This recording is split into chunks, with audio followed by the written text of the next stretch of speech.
Welcome back to the Career Therapy Podcast, where we try to figure out exactly what mix of strategic, tactical, and emotional approaches are needed in order for you to find the right role in your career. Because remember, at the end of the day, what we really want is to do work that we're proud of. My name is Martin McGovern, founder and lead coach at Career Therapy, and I'm excited to introduce our guests today. Please welcome Tina DaSilva and Ali Bobb to the podcast. Tina works as a global media lead for one of the world's largest consulting companies. Outside of work, she is a fierce food allergy mom to 2 tiny humans and runs a food allergy-focused blog with her husband, Adam. She is affectionately referred to as the witch concierge amongst those who know her affinity to helping out those around her. Ali transitioned out of her successful 11-year career in landscape architecture and project management last year. She took a sabbatical, worked with wellness professionals, and embarked on a healing journey to address burnout and health concerns. Allison is currently working as a software implementation specialist and project manager.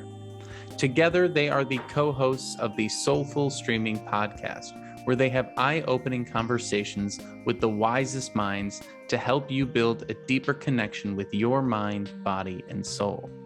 Today, we flip negative thinking on its head and ask the question, what is the best that can happen instead of the worst? And you'd be surprised at how big of a difference a small mindset shift can make. If you're curious about how to make more time in your life for your job search or hobbies, interested in overcoming imposter syndrome, or struggling to find balance between being and achieving, this episode is for you. So strap in and get ready for this conversation with Tina and Ali of Soulful Streaming. Right, so fun to have you both here. Thanks for your patience. As we kick things off here, I was playing around with our topics since we chatted, and I think there was something that was mentioned of, taking a look at things and asking what is the best that can happen versus what is the worst that can happen. Because I do feel like in the coaching world and with the people that listen to this show, a lot of times they're focused on, oh gosh, if I network, what's the worst possible thing that's going to happen? If I apply to this, what's the worst possible thing that's going to happen? And it really can work against a lot of the goals that, we're trying to have by living a good life. And so I feel like a lot of the things that we talk about today will come back to that concept while also getting into your ideas around soulful streaming and everything like that. So thank you so much for joining today. Thanks for having us. So the first thing I'd like to do is have each of you introduce yourself just real quick, because we have a 3-person podcast today. And also let us know how you two met and what was it that clicked when you first, saw each other from across the room. Do you want to start? Yeah, that's a deep question to start with. Janzura, co-host with Ali of the podcast Soulful Streaming. Ali, go ahead and introduce yourself, then we can chat about how we met. Yeah, I'm Ali, co-host number 2, neighbor number 2, soul sister number 2. I mean, that's what it is. We're neighbors.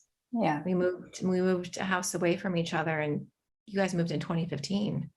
Mm-hmm. And we just got to know each other and bonded over several, similar life paths that we took, and our kids hang out and just got closer and closer. And, we became like codependent on each other during the pandemic. We were all part of a little pod. And, like they say in the business, the rest is history, right? We just became so close and talked a lot, read a lot of books, shared a lot of insight with each other, and it just clicked. Yeah. Well, that's really fun because I think, when we look back at something like a pandemic, right, it's so overwhelming from a societal standpoint, from an emotional standpoint, from just the toll it took on individuals' mental health and everything. But there were also, silver linings in there. And, you two getting closer during the pandemic, I think is one of those examples of that. And you see that all over the place, this shift towards remote work, this shift towards, employees standing up for themselves and like wanting a little bit more autonomy and a little more control over their lives at work. Right. And so we sort of see all these, that's kind of the beauty of life. It's this difficulty and the positives that come from it, and that back and forth between the two. And as we think about that, it really brings up this concept that we talked about before jumping on, about imagining what the best is that can happen versus imagining what the worst that can happen. And it's something that comes up a lot in people's careers and in people's lives. And I know in the work that you do, you really do have to think, well, what's the best that can come out of this conversation? What's the best that can come out of this experiment or this creative approach, or these fun, approaches or mental shifts that you're taking to building a soulful life and this idea of soulful streaming. Can you explain what soulful streaming means to each of you, and why you went with that for your podcast name? Sure. Yeah. For me, well, both of us really, I think, would have the same answer, that we identify it as a state of flow. So for me, that could mean being in my creative flow, finding my voice, talking about topics that I'm super, super interested in. Anything really that lights me up is what I define as soulful streaming. And I'll echo that. I mean, what Ali said is about what really lights you up. And Ali can vouch for the fact that when I'm in that state of flow, and I'm sure your listeners can agree, it's like time just passes quickly. I specifically talk very, very fast when I'm in a state of flow, because the ideas just come to you, keep rolling with it. And the podcast in and of itself, I think, and I think Ali, you totally agree with this, is that we're giving folks a platform to learn from others so they can get in that state of flow. So it's, the silver lining of the pandemic, right? I think to a point where we were unable to do what we were accustomed to doing, the extroverts that we are, and we had to all go a little bit deeper within ourselves, and everything that we've learned, over the course of staying at home and taking care of ourselves in different ways, we were able to birth this beautiful thing of soulful streaming that just, I don't know, hopefully it's helping others kind of get in that state of flow as well. What have you found are some of the things that get in the way of flow, get in the way of soulful streaming? What about life and work and these identities that we place on ourselves, creates little bumps in the road or hiccups or roadblocks? Children. Creating time and space, right? T. Just really carving away space and time for you to tap into you, I would say. And I think it's also like I think it's the stories that we tell ourselves about ourselves and who we are supposed to be and what we're supposed to do. Mm-hmm. There's this linear pathway that I think you are expected to take. Now, I work in the corporate world. I've been in the business for, 16, 17, 18 years. And there's an expectation of, you go to school, you figure out what you want to do, you're in college, you get that first job, and you climb this proverbial ladder. And I think sometimes we get in our own way because of the expectations of society, our families, our friends, ourselves. We tell ourselves that this is the story we should have. And yes, kids, and yes, time, and yes, all that comes into play. But sometimes I think it's just ourselves getting our own way. So, Martin, back to your first question of like, what if something good happens? What if something amazing happens? The host that we had in our show, second episode, Geraldine, the great Geraldine, she encourages her clients to ask themselves, what if something amazing happens? And that energetic shift that those simple words provide, it's pretty profound. So I feel like we've really, really tried living into that. And we've heard from our listeners, they're living into it as well. What are some examples of how that's shown up in each of your lives? I have a specific example while working with Geraldine, actually. It was a matter of, and I'm just going to short version this, but when I made the decision to quit my career, there was a series of decisions that led up to this specific decision. However, she offered me that, and it was just really a matter of like, okay, well, what if I quit in 30 days versus quitting in 5 days? Like, what if I give myself some time and space to get there? And, what about that meeting with my boss when I had that? Like, what if the world isn't going to fall apart when I leave. Right. So that was my specific use of it, but we find ourselves referencing it from time to time in life. I don't know if Tina, you have any specific examples, but that was mine for sure. I use it at work pretty regularly. Yeah. Like I use it at work to frame up the start of any big meeting I'm going to have. Like I will say it out loud. I will tell the team, I know this is a tough project we're going to get into. It's going to be challenging, it'll be fun, but what if something amazing happened with it? And I think even just uttering those words, again, changes the energy of where the team, the tribe, where everyone's headed, because it just gives, it gives people a different way of looking at it. I mean, use it with my 7 and 5-year-old children. They're nervous about going to school. Like, what if something amazing happened at school today, guys? I mean, you can use it with grownups and the kids as well. So again, it's just again, it helps us reframe the conversation and reframe the stories we're telling ourselves. Yeah. Why do you think we're so stuck in this, worst case scenario thinking in life? Why are we all so trained on that way of looking at the world? Because I mean, what you're doing is so interesting, and you're exploring so many different avenues to try and find this flow and find these new ways of approaching life. And it almost seems like, you get to a point and you're like, oh, I have to start really working at this. I have to start building my life around this rather than just trying to like thumbtack it here and there, right? Or duct tape a solution together. And it kind of is unfortunate that this isn't something that just sort of is ingrained early and often. What do you think created this sort of lacking mindset or worst case scenario thinking in so many people in the world? I think there's a lot of reasons. Let's get into it. It truly has become sort of a neuro pathway, right? And Tina and I would say we're twin flames, but we're also like anxiety sisters at times, especially during the pandemic. But the question I'm interested in is like, when you really drill down, who are you at a human level? Right? Like, who are you when you're not seeking or finding or I hate the word climbing, but you're seeking your purpose, right? And who are you when you allow yourself to just be? Right? And what does that look like? Does that mean do you know the sensations that are going through your body when you have a meeting coming up? Is it nervousness? Is it anger? Is it resentment? Is it excitement? And what does that feel like in your body? And I feel there's a disconnect in our world. And I think that there's a lot of reasons for that. But I think the answers are a lot simpler than we think. And I'll leave it at that. I love it. Anything to add there, Tina? Yeah, I think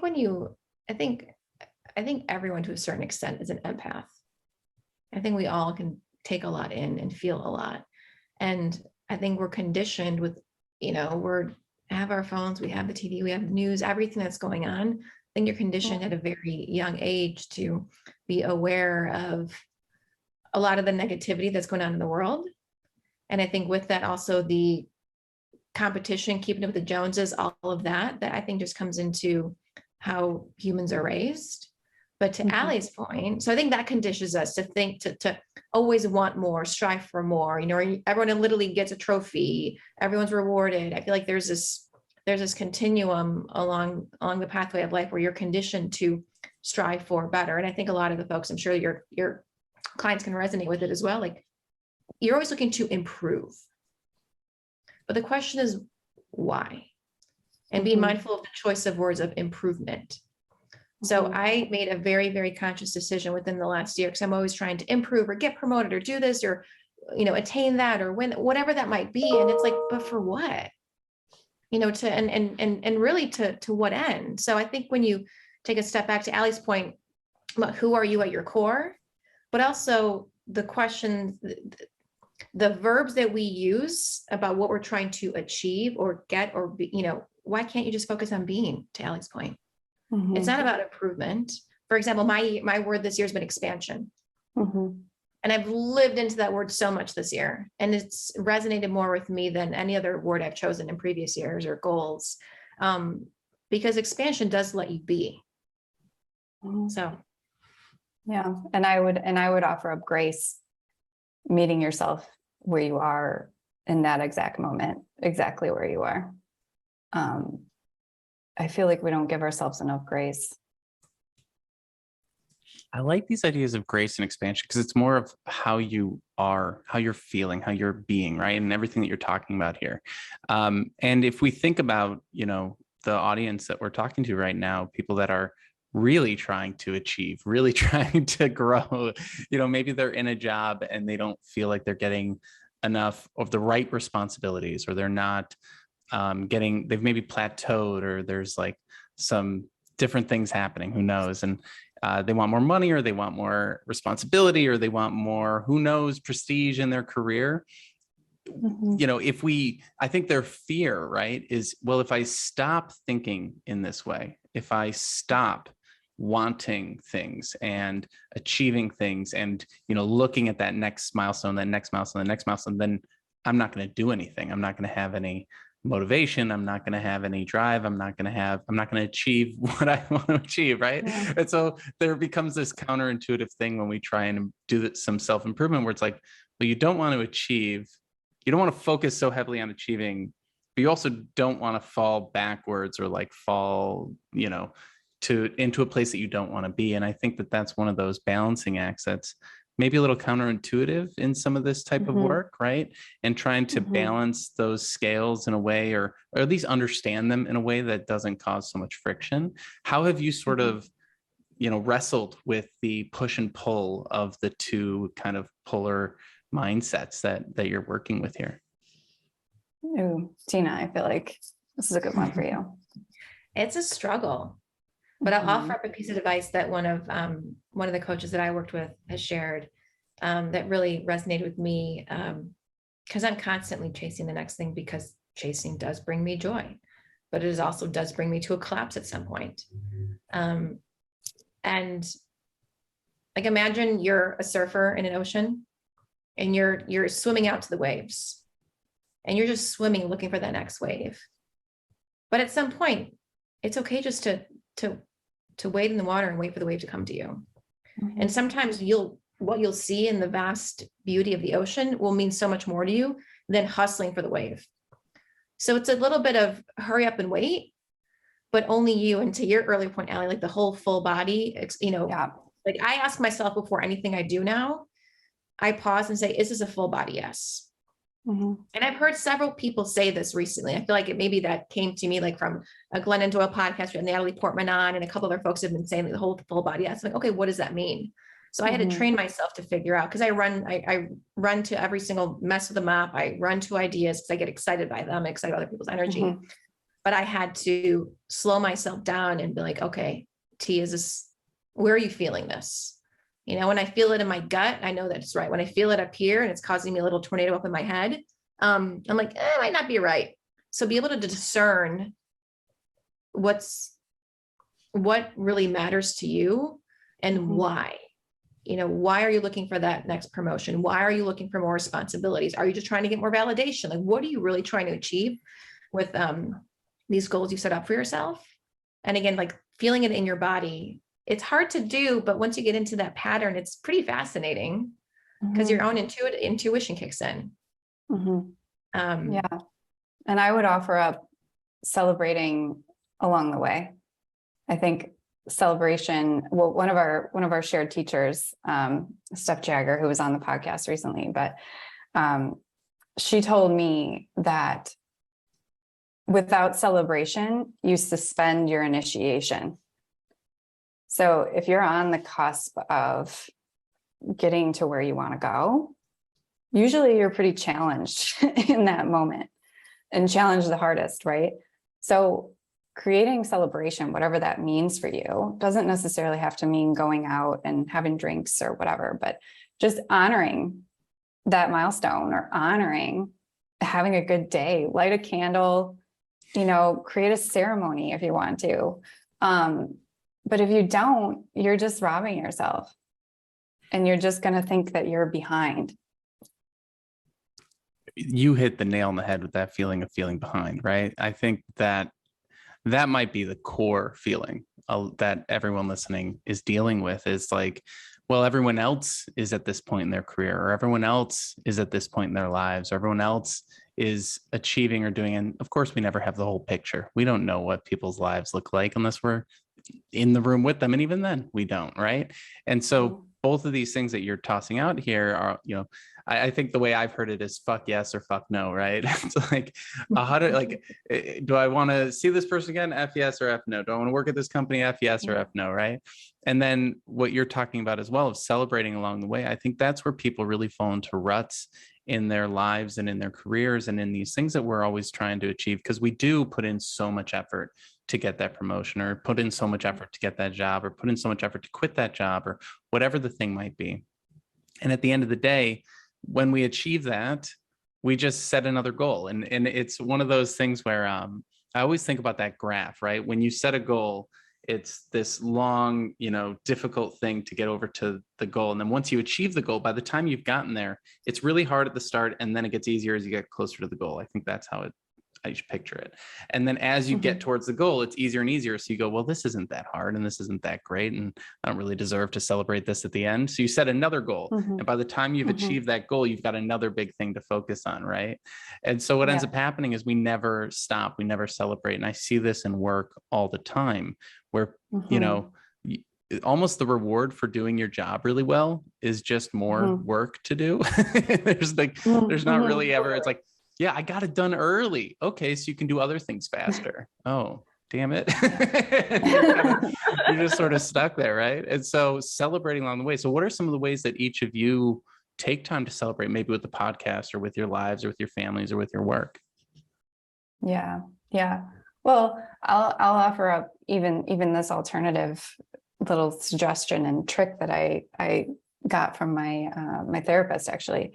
Even on your lowest day, say you had a terrible day, computer wasn't working, energy was off, even at the end of a bad day, right? You can still grab your journal and you can write down 3 things I did for self-care today. Did I cook myself a healthy meal? Yes. Did I go for a walk today? Yes. Did I spend some time with my kids? Yes. Okay. Now add to that 3 affirmations about myself. I really am proud of how I handled myself in that difficult meeting, So I think it doesn't necessarily have to be some big celebratory win, but just kind of playing with your mind and reframing things in every way you can is so helpful. And yeah, we try to celebrate, we try to get together, we try to call it out, name it, right? Name it. I'm so proud of us, right? I can't believe we did that. I can't believe we booked that guest. I can't believe that conversation. Oh my gosh, right? I can't believe we got invited to be on our first guest podcast. Yeah. Naming it. Yeah, it's important, right, T? Yeah, it is. And Ali calls me out because I'm terrible at celebrating any success. And I think a lot of it has to do with women, and specifically, and the folks that I've worked with. I feel like we downplay success. Yeah. Is it because we downplay our worth? Is it because imposter syndrome? There's so many things I've personally experienced along my career path, and I've had an awesome career and great mentors and great bosses and people that have held me up, and people that I've learned from. But I've always had a hard time. It's like, oh, it's fine. It's good. Yeah, it's no problem. It's like, well, no, actually it's a big deal. Like, own it and celebrate. Ali's made me recognize that I don't do that. But again, you have to question yourself as to what's the why. But for me specifically, in terms of how I celebrate by giving myself some space. So you brought up, you achieve it and then, you get more work, or you achieve it and then you've given more responsibilities. But I've been very cognizant about setting up certain buffer zones with my success markers and making them making them more micro celebrations. right? Mm-hmm. So I will, to Ali's point, like at the end of the day, like what do I feel like I did really well today? And what am I really proud of today? But then give myself the space for a long run in the morning, or whether it's journaling, or whether it's, yes, online shopping, because who doesn't love that? Finding ways that just buy myself a book. And as Ali will tell you, getting real deep into a topic real fast. But just finding those little moments to celebrate, because we don't need those big celebrations. It's just about recognizing yourself and honoring yourself for who you are and who, what you've overcome or what you did. And I don't think we do that enough. Yeah. Like that. And it really is this journey from, the negative perspective on everything to the positive perspective on everything. And one of the things when I'm working with people in their careers, in their job search, is everyone has this really negative view of the job search. They have a negative view of themselves during the job search, a negative view of the process, a negative view of everything. The only thing they have a positive view of is these companies that they think are incredible until they get into them, and then they don't like them anymore. And then Right. What's so funny about it is like, one of the things I always say is I'm like, I'm not even trying to get you to positive all the time. I'm just trying to get you to neutral so that you're not negative. Like I would be happy if everyone was just neutral about the job search versus how miserable and imposter syndrome and all the different things that pop up and just the pure insecurity that arises. And so, it really is this journey of like going from negative self-talk to maybe even neutral self-talk to then even better than that, positive self-talk. And I like what you're putting out here, because these moments don't have to be big. They don't have to be huge. And I do think sometimes we even interpret good things as negative. It's like, well, I did that thing, but I didn't do it enough. Or I did go for a walk, but I didn't hit my step count. Or, it's like all these random things that we just start to like, even around good behaviors, we struggle to give ourselves credit. Have you struggled with giving, yourselves or even each other credit for the work that you've been putting in? Of course. Of course. I think we both consider ourselves recovering perfectionists on an everlong journey. I mean, we're definitely, to Tina's point earlier, we've studied our human designs. We're both generators, right? Like we like to create things. We like to feel productive. And absolutely, I think it's always a challenge. What do you mean by human designs for those listening? How have you utilized human design in your own work, in your lives, and in your duo, in how you work with each other? Sure. Yeah. Favorite topic. Ali, dive right in. Yeah. Actually, unlocking our code. Yeah. So just to give like a quick backstory, but one of the women that inspired us to actually hit record and start a podcast read our natal charts, and we did it as a fun thing to do with girlfriends, kind of post-pandemic when things were starting to open up. And we did a Zoom call with three of us, and it really opened up our understanding into our different types of personalities and how we blend, where we maybe balance each other out, maybe where we're opposite. And these tools, I mean, you can go way overboard. There's so many. There's Enneagram, there's human design, there's natal charts, there's cartography, there's ones that we haven't even explored. But just finding out something like, we were watching the Adele concert that was hosted by Oprah. I think she won an Emmy for it, right? And we were texting each other because she was wearing these earrings, these Saturn earrings. And then we noticed she had a tattoo of Saturn, right? And then we looked it up, and sure enough, she wrote her album about her Saturn return, which is something that if you study astrology or you study your natal chart, you would know about. And T, I don't know if you want to riff on this a little bit more, but both of us recognize that, some areas in our lives when we were going through our Saturn returns, a lot changed. Careers changed, relationships changed. It explains a lot of the hardships that we went through at a certain point in our careers, in our relationships. And it happens at a certain point for everyone. Everyone has a Saturn return. Tina, I don't really remember the age range again. Yeah. But... So Saturn returns. So everyone is, we're born at a certain spot, certain day, certain time. Yeah. And those three coordinates essentially give you a natal chart. and it tells you where Saturn was in that moment in time that you were born. Saturn comes back to you between the ages of 27 and 31. And Right. what that means, that Saturn essentially opens up the floodgates and say, all right, you got a choice to make. Are you going this way? Or going that way? Right? It's kind of choose your own, those choose your own adventure books from the 90s. I'm a child of the 90s, so I love those books. But that's basically what Saturn comes to do. And it rips you up, spits you out, and then you're good. That's what it did for Ali and I. And it was mind-boggling that moment. Saturn returned earrings, or Saturn earrings with Adele, her tattoo. He looked it up. She's like, she wrote about her divorce. Yeah. This was her Saturn return. This was when she was supposed to become who she was. And she had to pick a path. There was a fork in the road. Ali and I have similar stories in terms of our own forks in the roads. And I feel like a lot of your clientele, if you don't know your Saturn return, take a pause, look it up. It'll rock your world. Typically comes back to you like 2 to 3 times in your lifetime, around, 27 to 31. And then again, like in your early 50s, and then again, like in your mid to late 70s, but it's different for everybody. But to back it up a sec, Ali and I are really interested in knowing ourselves, knowing your whole path, and using different tools to understand who you are at your core, because that helps you understand who you are as a worker, as a partner, as a friend, as any other role you play. I've always felt like I was a little bit witchy growing up. And I was raised with, spirit guides and spirit animals and leaving an empty plate on the dinner table for the souls to eat. Like I thought that was normal. And so we have these weird superstitions, and I didn't realize that it was different until I was probably in my mid-20s.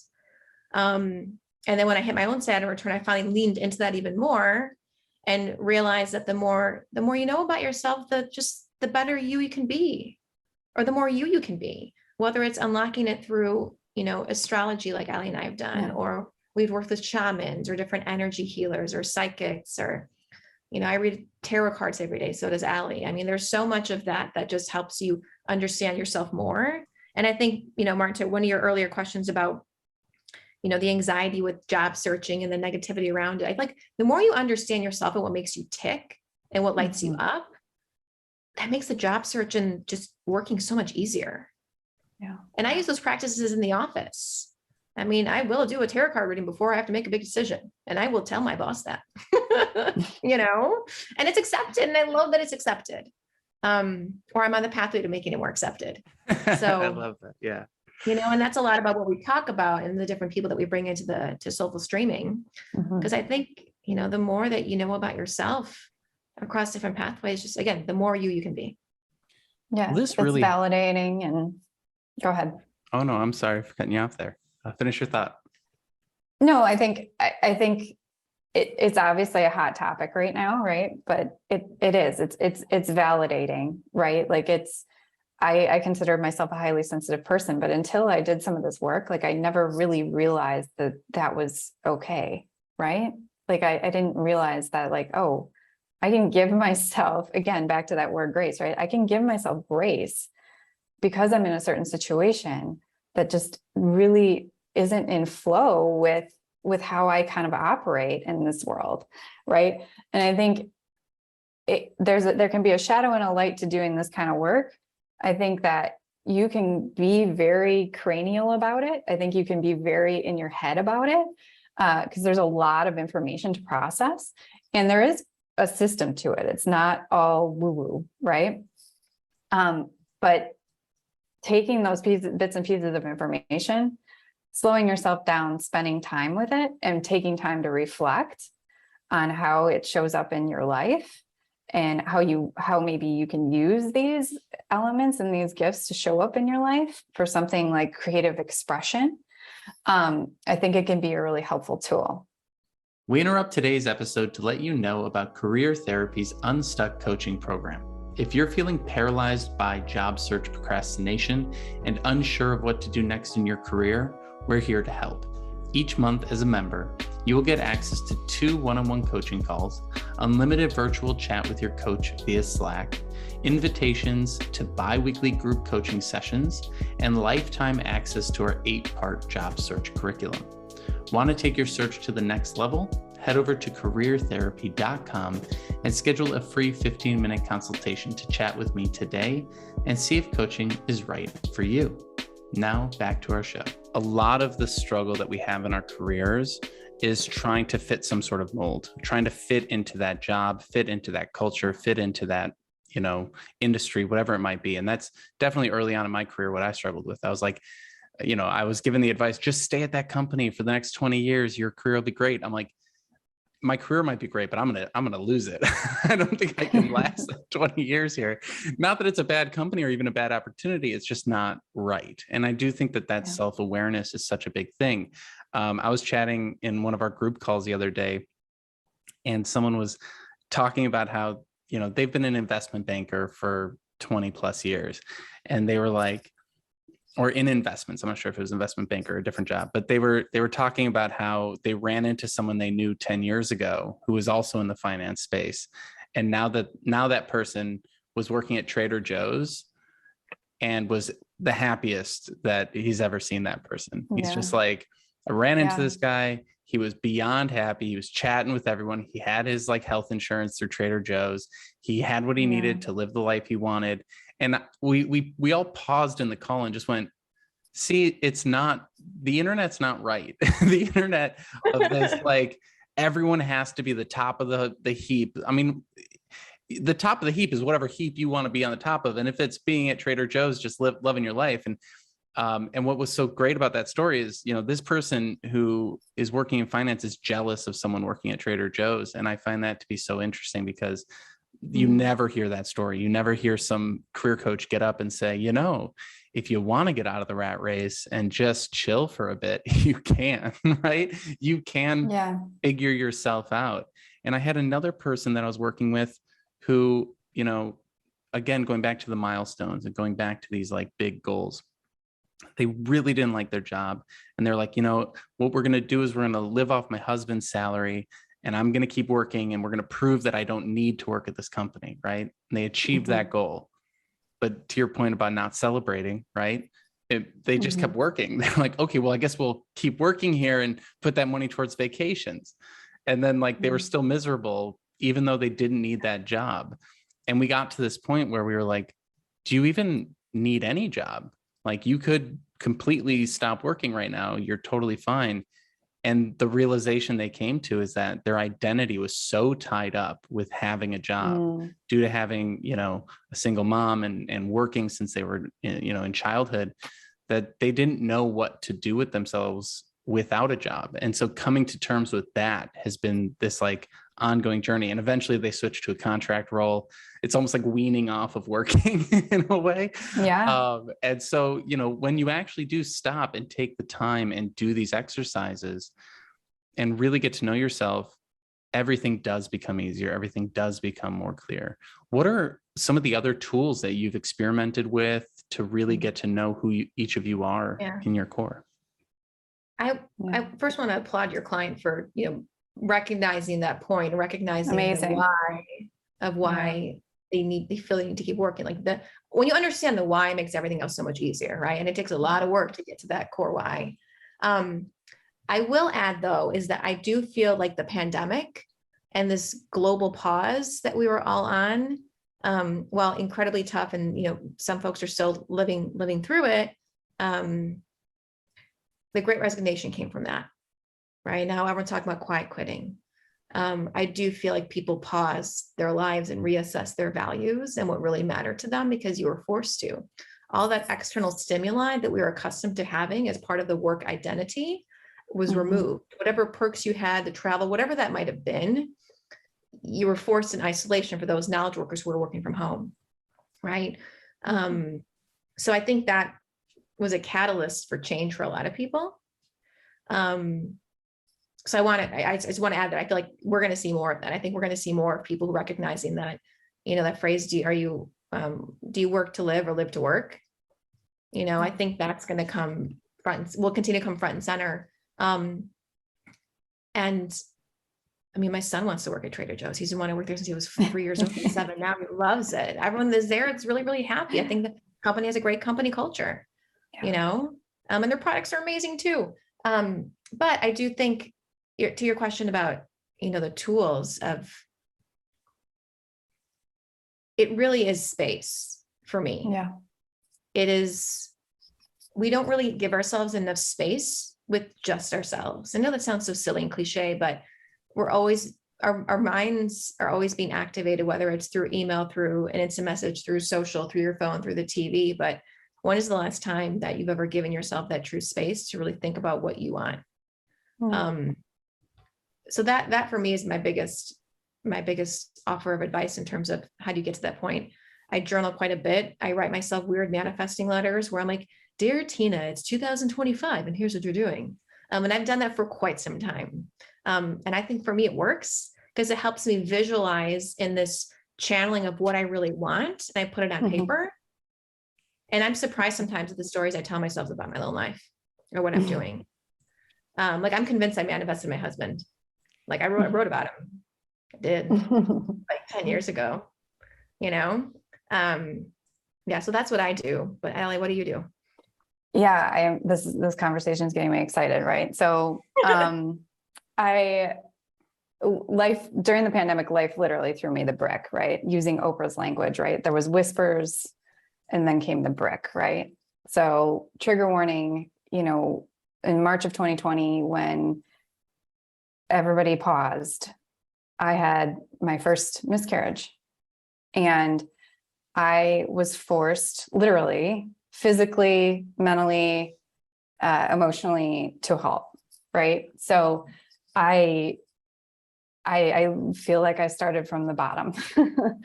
And the way I built myself back up was, you know what, I'm not going to use this time to consume more social media. I'm not going to use this time to watch the news and all the crazy stuff going on. I am going to use this time to learn something. And as a result of learning something, I started to give myself time. I started to give myself space. And what came out of that was expressing my creativity.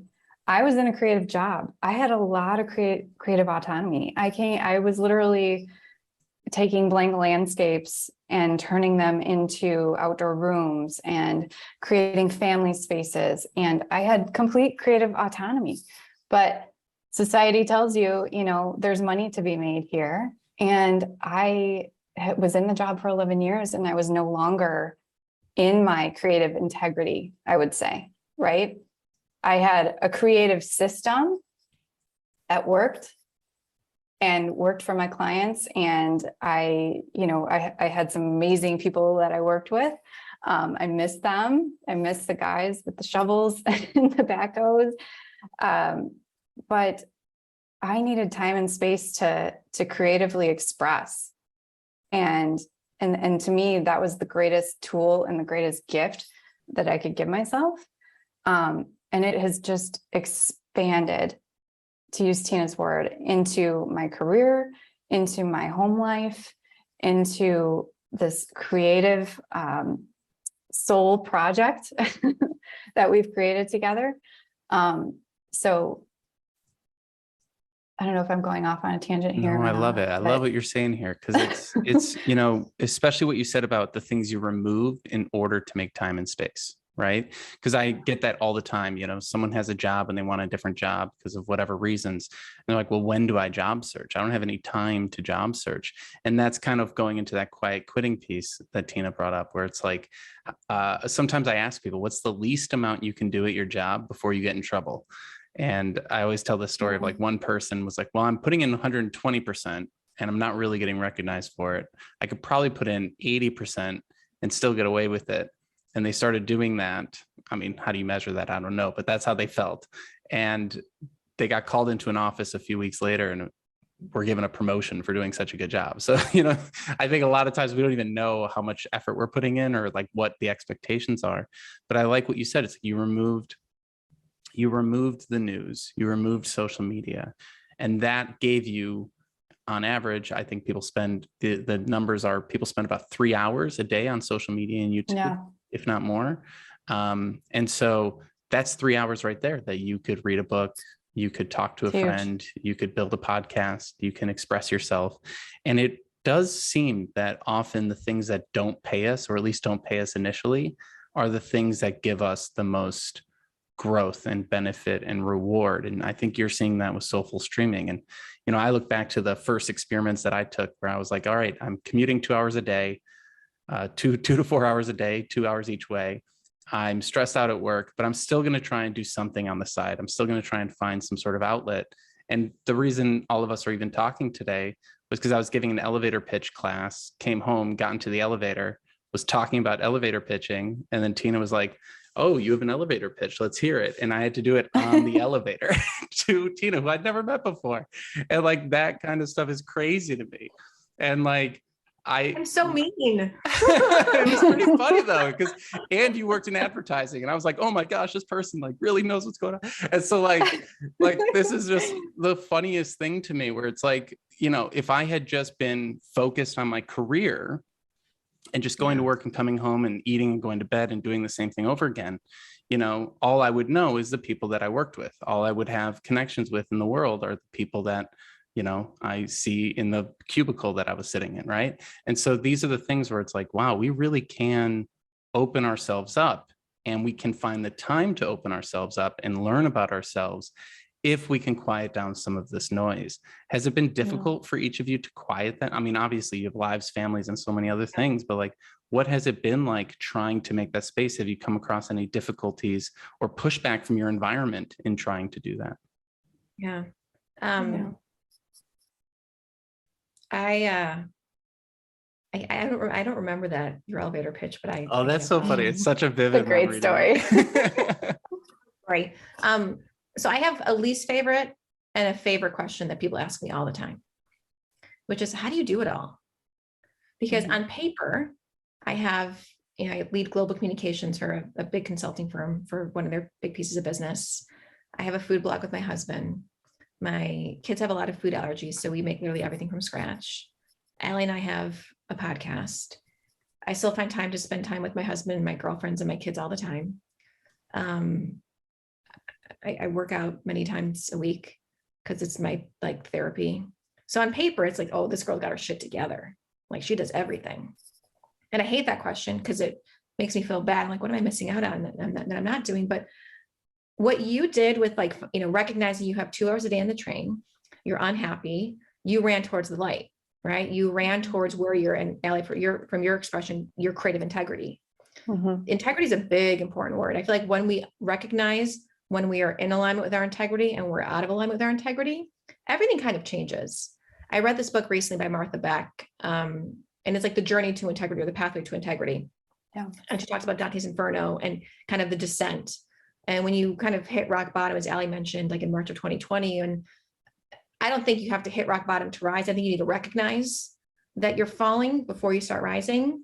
And I know I'm kind of answering your question in a roundabout way, but I think when you start recognizing what is your integrity, your authentic integrity, and recognize what lights you up, you have just as much time as Beyonce does in a day.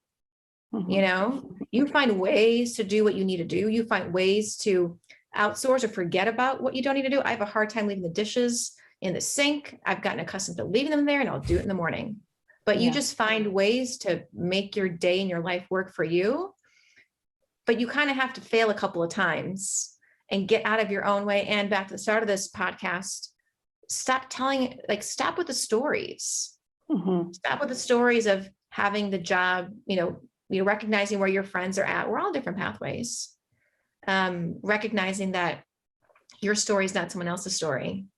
But I do think that when you're in alignment with understanding what integrity, what lights you up in that full body yes, I think that getting to the point of that makes it so much easier. Yeah. I feel like this is kind of a buzzword right now, but I heard this from an audiobook by the Disney CEO, right? Don't let your ambition get ahead of your opportunity. And that really resonated with me a long time ago. I actually said it to my old boss. He didn't know what to do with that.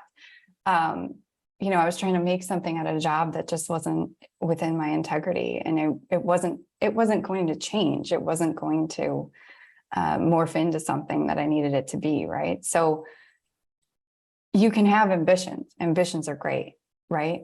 And Meghan Markle's talking about it on a podcast with Serena Williams these days.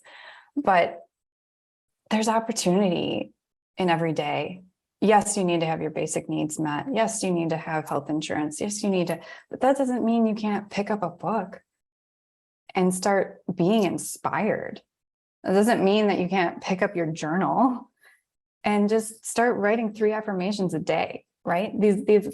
These are again, our shared teacher, she said, great shifts happen in the micro shifts, right? It doesn't have to be, you don't have to take this masterclass, right? You just have to little pieces every day. I love it. And as we wrap up here today, because I know we're short on time, 2 more questions. The first one is, now that you're on this journey, or now that you're continuing to go down this journey, what is the best that can happen? What is one thing that, as you look forward, you're very excited about? With the podcast? With anything, but it could be the podcast. Yes. I think creating a soulful community, and just like-minded folks, and hopefully getting an opportunity to meet some of these amazing people in person and connecting in person. But I will say the pandemic has taught me that connection and intimacy can be created even over the screen. You know, there is no lack of that. We are not lacking in connection these days. But that's what I'm excited about. How about you, Tina? Yeah. I'm going to echo a lot of what Ali said. And for the podcast itself, you know, we've heard from folks in their 20s to people in their 70s that we've helped them look at life differently. So it's really, really inspiring to hear that we're serving as this gateway for change for folks. My mother-in-law, she's amazing. She's like, you guys are a catalyst. Like, you're a catalyst helping us think differently about life, even when we're at the 3rd act of our life. And I just think there's, I'm excited about the fact that the 3 of us are having this great conversation today. Like, we can get deep. And it's not mainstream deep. It's just the reality of how I think a lot of our paths are going. And I love that we're able to help people access that in ways I don't think that they would have before. So I'm excited about continuing that conversation. I'm excited about, the people that listen to it, and for ourselves. Like, I integrate this into my everyday life now. Fortune just launched Fortune Health. I feel like or Fortune Wellness, excuse me. People are going to, like, the corporate world is going to continue to get more into the space. Yeah. And I cannot wait to see what's ahead. And I'm just honored that Ali are kind of part of that little runway. Yeah. And I can't wait to see where you take it either. How can people find what you're doing and follow along? So our website is soulfulstreaming.com, and our podcast, Soulful Streaming, is available at every single podcast platform, from Apple to Spotify, Audible, everywhere. So, and we're also on Instagram at Soulful Streaming. So check us out. And we will share all that in the comments. So thank you so much for joining us today. And I hope you both have a wonderful rest of your week.